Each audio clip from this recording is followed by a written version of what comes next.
আসসালামু আলাইকুম ওরহমতুল্লাহি ওবারাকাতু।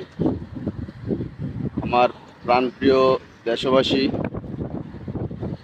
আপনাদের কাছে আমার একটা আবদার রইল।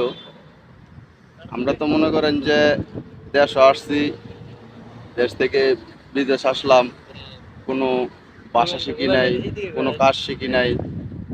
কাজ না শিখা বিদেশে পাড়ি দেওয়া যে কতটুকু কষ্ট সেটা এখন বুঝতেছি। আর যেই যেই দেশে যান, ওই দেশের ভাষা না জানলে যে কতটুকু কষ্ট সেটা আমি এখন উপভোগ করতেছি। আসলে আমি সবার কাছে হাত জোর করে বলি, আমার বাংলাদেশের জনগণ, আমি আপনাদেরকে বলতে চাই যে আপনারা এক হইছে যুদ্ধের ময়দানে যদি যান তাহলে অস্ত্র লাগে। অস্ত্র ছাড়া যেরকম যুদ্ধ সফল হওয়া অসম্ভব হয়ে দাঁড়ায়, তো এরকমই যদি কেউ দেশ থেকে বিদেশ পাড়ি দেন তাহলে ভাষা এবং যোগ্যতা ছাড়া এরকমই অসম্ভব।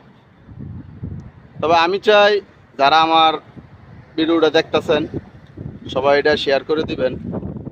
আর আপনারা সবাই শেয়ার করে দেওয়ার মাধ্যমে পুরো বাংলাদেশে জানাই দিবেন যে যোগ্যতা এবং ভাষা যেই দেশে যাক, বিদেশে যান, না যাইলে টাকা কামাইতে পারবেন না। দেশে থাইকা যে কেউ যদি 1 লক্ষ টাকাও যদি ইনকাম করেন তাহলে এই টাকা ধরে রাখা যাবে না। 1 লাখ টাকা যে ইনকাম করে তার দেখবেন যে 1 লাখ টাকাই খরচ হয়ে যায়।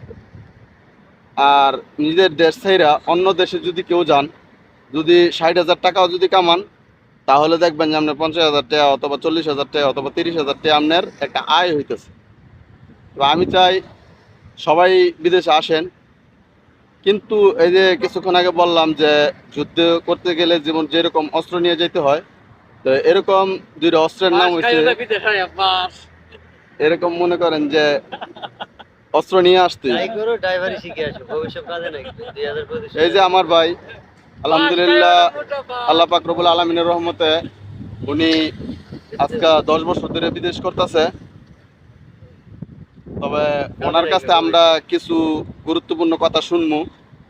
দেখি ওনার তো যোগ্যতা বেশি, তবে উনি তো অনেক দিন যাবৎ বিদেশ করছে, তো ওনার মুখ থেকে আমরা কিছু শুনতে চাই। 1-2 মিনিটের কিছু কথা, মূল্যবান কথা। বিদেশে আসলে ধরে রাখি, আসলে ভবিষ্যৎ যদি কিছু করতে চান তাহলে হাতের কাম শিখে আসে। লেবার ভিসা আইসি কুত্তি মারা খাবা, ড্রাইভারি শিখে আসেন, ভবিষ্যৎ কাজে নাকি কোম্পানি ড্রাইভারে নেওয়ার খুব চাহিদা। যে কোনো কোম্পানিতে যে কোনো একটা কাম শিখে আসেন, কাজে নাকি ভবিষ্যৎ। তবে কথা মূলত একটাই, যে কোনো কাজ শিখতে হইব। কাজ ছাড়া কেউ কাজ না শিখা কেউ বিদেশ আসবে না। যাদের টাকা রুজি করার ইচ্ছা এবং টাকা আয় করার ইচ্ছা, তাদের দেশ থেকে প্রবাস পাড়ি দিতেই হবে। দেশে থাইকা কেউ টাকা রাখতে পারবো না, কেউ রাখতে পারছেও না আর পারবো না। আমার জানা মতে আমি যেই প্রবাসীগুলো দেখি, সব প্রবাসীর টাকা হয়েছে একবারে মনে করেন ঘাম জড়ানো টাকা, কষ্টের টাকা। কেউ মনে করেন যেন ফাঁকিবাজি করতে পারে না, কোনো শ্রমিক, কোনো চাকরিজীবী। আর ধান তো 1 বস্তা ধান হলে তো চিটা 1 মুঠো হবে। তো মনে করেন যে কিছু আছে দালাল, তো যারা মনে করেন দালালি করে, ওই টাকার কথা আমি বলি নাই। যারা মনে করেন কাজ করে, শ্রমজীবী, শ্রম করে টাকা উপার্জন করে, তাদের টাকার মতো হালাল টাকা মনে হয় যার যার দেশে হইলো কমে কামা। তবে আমি চাই সবাই বিদেশে যান, সবাই বিদেশে আসেন, সবাই বিভিন্ন জনে বিভিন্ন দেশে আসবেন। কিন্তু আমি আছি জেদ্দা, সৌদি আরব।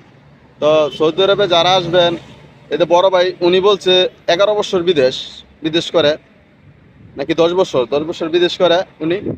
কিন্তু ওনার চোখে ধরা পড়ছে যে যে কোনো একটা কাজ শিখে আসতে হইব এবং সৌদির জন্য ডাইভিং শিখে আসাটাই বড় উত্তম। সৌদি ঢুকলি ড্রাইভিং শেখা নাই। ডাইভিং সৌদির জন্য উত্তম, কারণ সৌদি যারা ডাইভিংয়ে আছে তারা আল্লাহর রহমতে সাকসেস আছে।